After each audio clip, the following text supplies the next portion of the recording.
MDSU Ajmer classes में आप सभी का स्वागत है।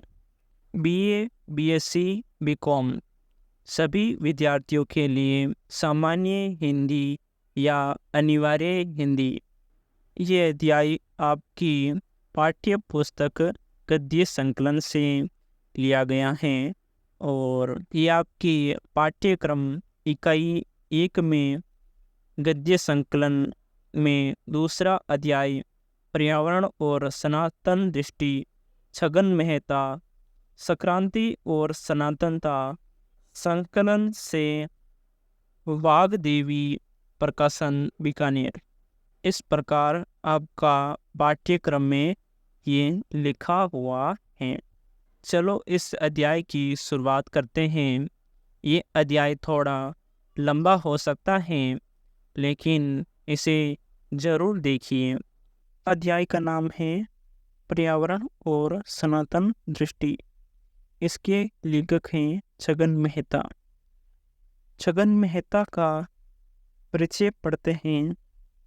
जन्म 1908 ईस्वी में हुआ और ये राजस्थान की सुप्रसिद्ध समाजवादी चिंतक तथा समाज सुधारक छगन मेहता ने अपने गृह नगर बीकानेर में अछूतोद्धार अर्थात अछूतों का उद्धार तथा महिला शिक्षा के क्षेत्र में क्रांतिकारी कार्य किया है। छगन मेहता ऐसे विरल व्यक्तियों में से हैं जिनकी औपचारिक शिक्षा तो नाम मात्र को ही हुई, किंतु उन्होंने स्व अध्याय के माध्यम से धर्म, दर्शन, इतिहास, मनोविज्ञान, राजनीति विज्ञान, समाजशास्त्र विज्ञान और चिकित्सा शास्त्र तथा साहित्य आदि का गहन अध्ययन किया तथा हर क्षेत्र में पांडित्य प्राप्त किया। ऐसे बहुमुखी व्यक्तित्व का जीवन ही अध्ययन और समाज सेवा में समर्पित है। उनके भाषणों का संकलन संक्रांति और सनातनता नाम से प्रकाशित हुआ तो हिंदी में गहरी हलचल पैदा हो गई थी और विचारकों ने उनकी इस कृति को बहुत महत्वपूर्ण माना था और उन्होंने प्रजामंडल के माध्यम से स्वाधीनता संग्राम में भाग लिया था और सामंतवादी व्यवस्था के विरुद्ध भी उन्होंने क्रांति का बिगुल बजाया था, किंतु उन्होंने अपने आप को राजनीति से अलग रखा है और अपने सिद्धांतों का पालन करते हुए मानव की बेहतरी के लिए कार्य किया है। उनकी मनुष्य में गहरी आस्था है और वे संसार में मनुष्य से श्रेष्ठ किसी को नहीं मानते हैं और इसीलिए वे यह भी कहते हैं मानव और मानवता की हर हाल में रक्षा होनी चाहिए। अब पढ़ते हैं अध्याय का परिचय। अध्याय का नाम है पर्यावरण और सनातन दृष्टि। पर्यावरण और सनातन दृष्टि एक महत्वपूर्ण विषय को रेखांकित करता है। जैसे जैसे मनुष्य अपनी बनाई संकुलताओं में गिरता जा रहा है, उसका जीवन और अधिक कठिन होता जा रहा है। सारे वैज्ञानिक और आधुनिक विकास ने हमारे सामने पर्यावरण की समस्या को अत्यंत गंभीर बना दिया है। भौतिक प्रकृति के उत्पादनों ने पर्यावरण को इतना प्रदूषित किया है कि प्रदूषण से बचने की गंभीर समस्या हमारे लिए निरंतर उग्र रूप धारण करती जा रही हैं। आज पर्यावरण को प्रदूषण मुक्त बनाने के अनेक उपायों पर चर्चा होने लगी है, किंतु इस क्षेत्र में हमारा सारा सोच पश्चिमी दृष्टिकोण से प्रभावित है। इस निबंध में मेहता जी ने पर्यावरण प्रदूषण की समस्या को भारतीय दृष्टि से समझने का प्रयास किया है तथा ये रेखांकित किया है कि हमारे देश में प्रकृति के सहचार्य की महत्ता को इसीलिए समझा गया है कि मनुष्य शुद्ध पर्यावरण में जिए। ये निबंध पर्यावरण प्रदूषण के भारतीय संदर्भों को समझने का अधिक सार्थक प्रयास करता है। अब पर्यावरण और सनातन दृष्टि इस अध्याय को हम विस्तार से अध्ययन करेंगे। पर्यावरण को भारतीय दृष्टि से समझने की कोशिश करें। इसके साथ ही हमारी हजारों वर्षों की मित्रता है, जिसके अनुसार पर्यावरण का क्षेत्र कोरा प्राकृतिक पर्यावरण का क्षेत्र नहीं है। हमारे यहाँ प्रकृति का बहुत व्यापक अर्थ लिया गया है और संसार की कोई ऐसी चीज़ नहीं है जो प्रकृति से अलग हो। तो हमारा घर और परिवार वह भी एक पर्यावरण है। पर्यावरण की हमारी शास्त्रीय परंपरा भी रही है कि प्रत्येक मनुष्य पर्यावरण में ही पैदा होता है, पर्यावरण में ही वह जीता है, पर्यावरण में ही वह लीन हो जाता है। ये इस प्रकार से समझिए कि मनुष्य एक पर्यावरण में ही पैदा होता है और वह पर्यावरण में ही उसकी मृत्यु हो जाती है, अर्थात उसका जन्म मरण पर्यावरण में ही होता है। पर्यावरण इतनी व्यापक परिभाषा है। अब पर्यावरण के स्तर देखिए तो लेखक यहाँ पर पर्यावरण के 3 स्तर बताएगा और वे स्तर इस प्रकार से शुरू होंगे। मनुष्य परिवार में पैदा होता है, परिवार में जीता है, परिवार में मरता है या विलीन हो जाता है। आज उस चुनौती नहीं दी जा सकती क्योंकि पर्यावरण बहुआयामी है। प्रत्येक परिवार में इर्द गिर्द एक सामाजिक पर्यावरण है और उसके कई आयाम हैं। एक आयाम आर्थिक है, दूसरा आयाम राजनीतिक है, तीसरा आयाम सांस्कृतिक है। तो लेखक ने यहाँ पर पर्यावरण को समझाने के लिए 3 आयामों में हमें पर्यावरण को दिखाता है। तो पहला आयाम है आर्थिक, दूसरा है राजनीतिक और तीसरा है सांस्कृतिक। बहु केंद्रित होने के कारण प्रत्येक आयाम का अपना एक केंद्र होता है जहाँ से वह क्रियाशील रहता है।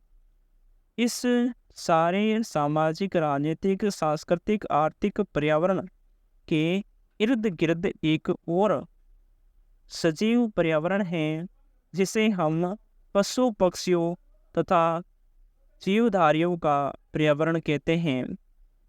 उसके भी चारों ओर इन सब स्तरों में ओतप्रोत भौतिक तत्वों का पर्यावरण है जिसे हम भौतिक, जलीय, वायनीय, अग्नि और आकाशीय या विद्युत चुम्बकीय पर्यावरण कहते हैं। ये प्रकृति के स्थल और प्रत्यक्ष आवरण हैं जिनका हमें अपने ही इंद्रियों के द्वारा ज्ञान और भान होता रहता है, लेकिन पर्यावरण के संबंध में मीमांसा करते हुए हमारी परंपरा सिर्फ इतने में ही अतिश्री नहीं मान लेती। वह ये भी कहती है कि इन दृष्ट प्रत्यक्ष स्त्रोतों के आंतरिक पर्यावरण के कुछ अदृष्ट और अप्रत्यक्ष स्तर भी हैं, जिनसे हम और हमारा दृष्ट और व्यक्त पर्यावरण प्रभावित होता रहता है और प्रभावित करता भी रहता है। उन स्तरों को हम सजीव या पर्यावरण एवं मानसिक या चिंतावरण कहते हैं। इन सब आवरणों से हमारा प्रतिक्षण संबंध बना हुआ है और हमारी जीवन व्यापारों का इन सब स्तरों से आदान प्रदान होता रहता है। हमारे यहाँ कहावत है कि यदि पानी कुएं में नहीं है तो वे खेड़ी में यानी ऊपर कुंडी में कहाँ से आएगा। धर्म संबंधी हमारी अवधारणा में ये कहा जाता है कि धर्म से ही प्रजा का धारण होता है और धर्मो रक्षति रक्षते। आप धर्म की रक्षा करो, धर्म आपकी रक्षा करेगा। उसका असली तात्पर्य यही है कि पर्यावरण इन विभिन्न स्तरों को परिशुद्ध बनाए रखें और उनमें आपस में एक सामंजस्य बना रहे। पर्यावरण के स्तरों में जब सामंजस्य टूटता है या विषमता पैदा होती है तो उसका प्रभाव मनुष्य पर सीधा पड़ता है। हमारे शास्त्रीय परंपरा इस विषमता का कारण मनुष्य को ही मानती है। मनुष्य ही अपनी सद और असद इच्छाओं के द्वारा, सद और असद वाणी व्यवहार के द्वारा एवं सद और असद कर्मों के द्वारा पर्यावरण को दूषित करता है और इसके स्तरों के असंतुलन व विषमता पैदा करता है और फिर स्वयं को सामूहिक रूप से उसके विषम परिणामों को भोगता है। इन मूल तत्वों को ध्यान में रखते हुए मनुष्य को सबसे पहले अपने पारिवारिक एवं सामाजिक, सांस्कृतिक एवं आर्थिक, राजनीतिक एवं सामाजिक पर्यावरण को दूषित करने और उसका संतुलन बिगाड़ने से बचना चाहिए।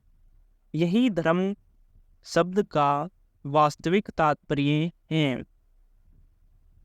यहाँ से सवाल ये भी आ सकता है परीक्षा में कि छगन मेहता के अनुसार धर्म शब्द का वास्तविक तात्पर्य क्या है।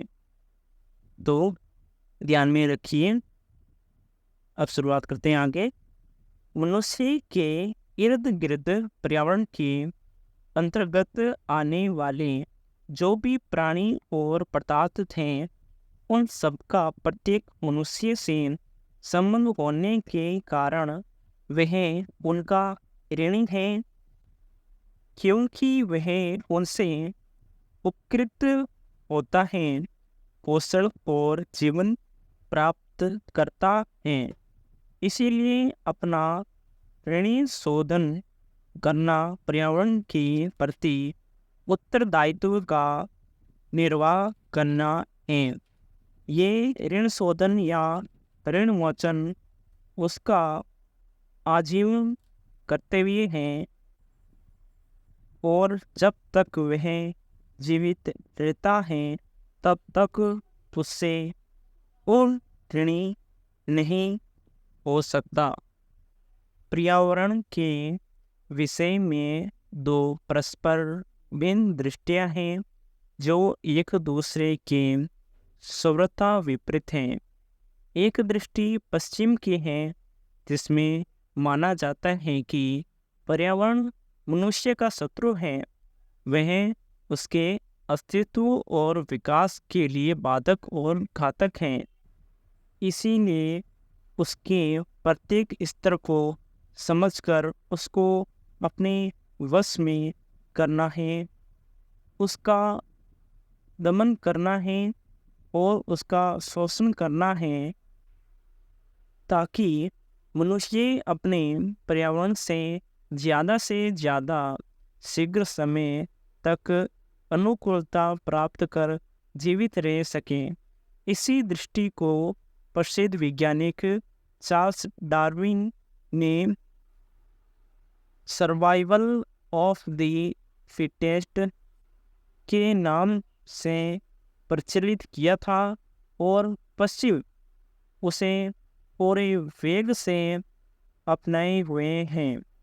उसके विपरीत भारतीय दृष्टि यह है कि पर्यावरण किसी भी स्तर पर हमारा शत्रु नहीं है, बल्कि उससे तमाम स्तरों पर प्राणी और पदार्थों की पारंपरिक निर्भरता का एक सामंजस्यपूर्ण संसार है और उसके साथ संतुलन बनाए रखने से ही मनुष्य सुखी, शांत और संतुष्ट रह सकता है। इसके लिए प्रकृति अथवा पर्यावरण का शोषण, दमन और उपभोग करने की अपेक्षा उससे सहयोग और उसका उपयोग करना ही भारतीय दृष्टि से पर्यावरण के साथ सहज और स्वाभाविक संबंध की स्थापना करना है। हमारी दृष्टि यह है कि तमाम जगत जगदीश्वर का शरीर है और हम सब उसमें विभिन्न घटक के रूप में जी रहे हैं और समग्रता के साथ पर्यावरण से हमारा संबंध अंगों अंगी यानी ऑर्गेनिक रिलेशनशिप है।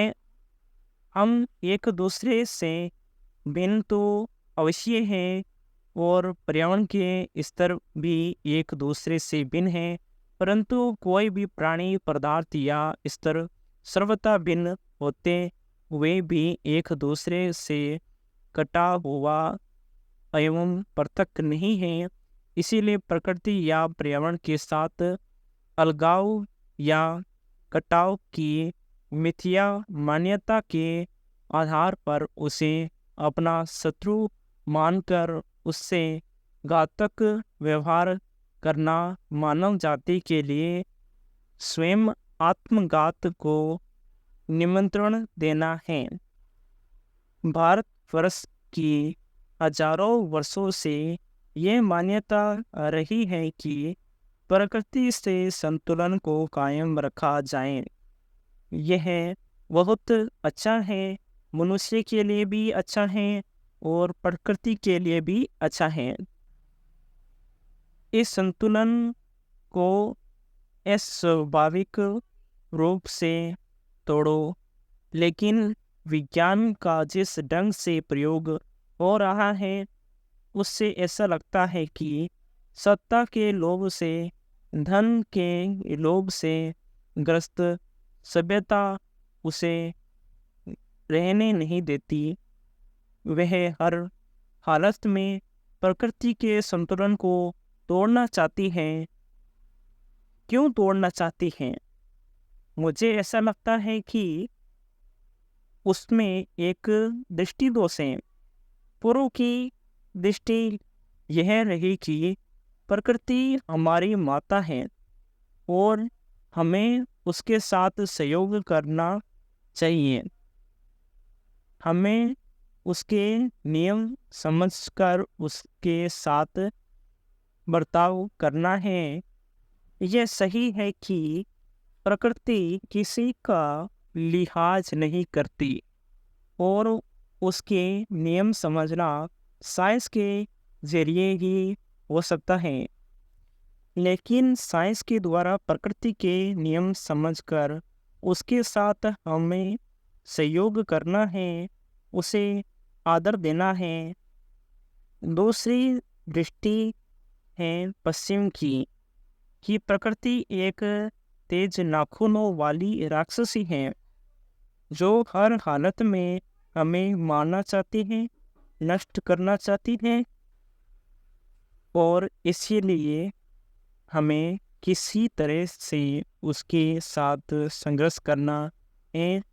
संघर्ष में अगर हम फिट हैं तो हम जिंदा रह सकते हैं, यदि नहीं तो प्रकृति हमें मार देगी। इसीलिए प्रकृति को जानकर प्रकृति को अपने वश में करना है, इसका शोषण करना है। ये प्रकृति के साथ दुश्मनी की दृष्टि है और ये पश्चिम की अधिकांश दृष्टि है। और इस दृष्टि को यदि आप पूरी तलाश करें तो बहुत पुरानी है। यह दृष्टि बाइबल में एक कथा आती है कि पशु की तरह नर नारी पहले वस्त्रहीन रहते थे। उनका जीवन स्वाभाविक था, प्राकृतिक था, प्रकृति के साथ उसका पूर्ण सामंजस्य था। तो परमात्मा ने उन्हें प्रेरणा दी थी कि इस वृक्ष का फल है जो तुम नहीं खाना है, ये वर्जित है। तुम्हारे लिए सेब का वृक्ष है। और नीचे शैतान सांप का रूप बनाए हुआ बेटा है। उसने कहा कि क्यों बात मान रहे हो परमात्मा की, यह वृक्ष का जो फल है वह बहुत मीठा है, इसको शरीर खाओ। उसने परमात्मा की बात नहीं मानी, शैतान की बात मान ली, उस फल को खाया। खाते ही उसने सब चेतना पैदा हुई कि मैं अलग हूँ और प्रकृति अलग है, और मैं अलग हूँ और एक नारी अलग है, और नारी में सब चेतना पैदा हुई कि मैं अलग हूँ और पुरुष अलग है, और मैं अलग हूँ और ये परिवेश मुझे से अलग है। तो ये जो मनुष्य में ओरिजिनल वॉल बहुत डिकोटोमी द्वैत या द्वंद्व पैदा हुआ, उससे एक तो लज्जा पैदा हुई, तो उसने अपने अंगों को ढक लिया, और दूसरा भय पैदा हुआ कि प्रकृति हमें मारेगी, खा जाएगी। इसलिए इस प्रकृति के डर से कैसे बचें? तो आप देखते हैं कि जैसे भयभीत बिल्ली जोर से आक्रमण करती है, वैसे ही प्रकृति के डर से उसे इतना भयभीत और तनाव से भर दिया कि वह हर हालत में प्रकृति को समझने और प्रकृति पर विजय प्राप्त करने और विजय प्राप्त करके प्रकृति का शोषण करने की तरफ अग्रसर हुआ। और इस मामले में पश्चिम ने दुनिया का नेतृत्व किया, और आज हम देखते हैं कि जितना पर्यावरण प्रदूषण पश्चिम के उद्योग और व्यापार ने पैदा किया वह बहुत ज़्यादा है। प्रश्न उठता है कि हमारे यहाँ भी तो एक जमाना रहा है जिसमें व्यापार भी रहा है, संपन्नता भी रही है और प्रकृति का दोहन भी किया है। चार शब्दों का फर्क ध्यान में रखें। एक है प्रकृति का पोषण, दूसरा है प्रकृति का शोषण, तीसरा है प्रकृति का दोहन और चौथा है प्रकृति का प्रदूषण। इन चारों को आप समझ लीजिए। तो प्रकृति के साथ हमें क्या संबंध रखना है, ये ध्यान में रखना है। भागवत में एक कथा आती है कि वेण नाम का एक चक्रवर्ती राजा हुआ था। वह बहुत अत्याचारी था। उस समय के बौद्धिक वर्ग ने कुपित होकर उसका वध कर दिया। उसके बाद उसका बेटा पृथु राजा हुआ।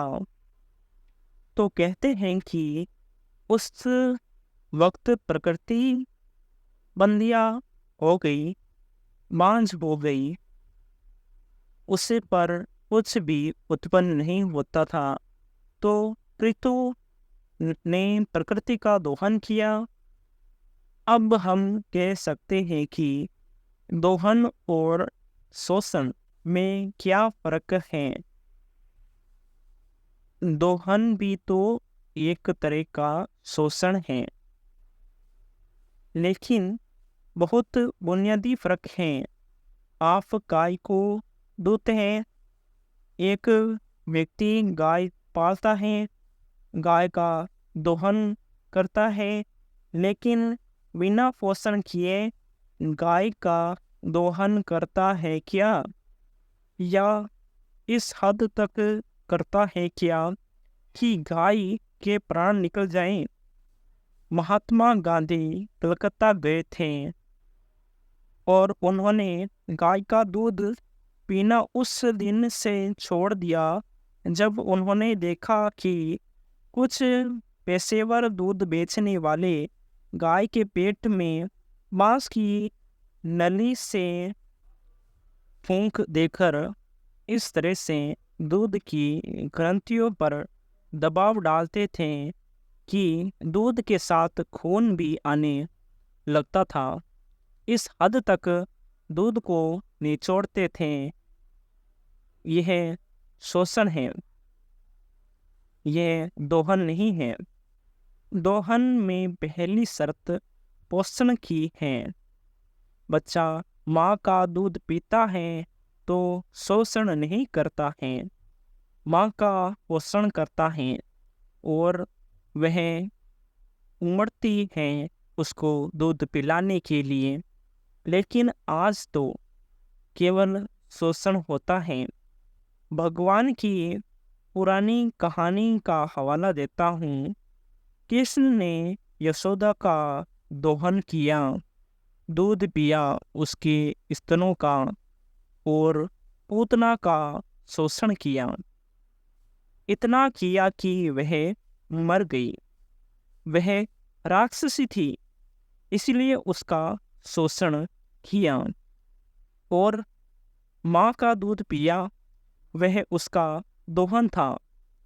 तो दोहन में हमेशा पोषण का स्वरूप रहता है, पोषण रहता है। पोषण पहले है और उसके बाद में दोहन है। तो वह एक पारंपरिक पूरक संबंध है और उसमें संतुलन बना रहता है। जात का सवाल नहीं है, हिंदू हो या मुसलमान हो।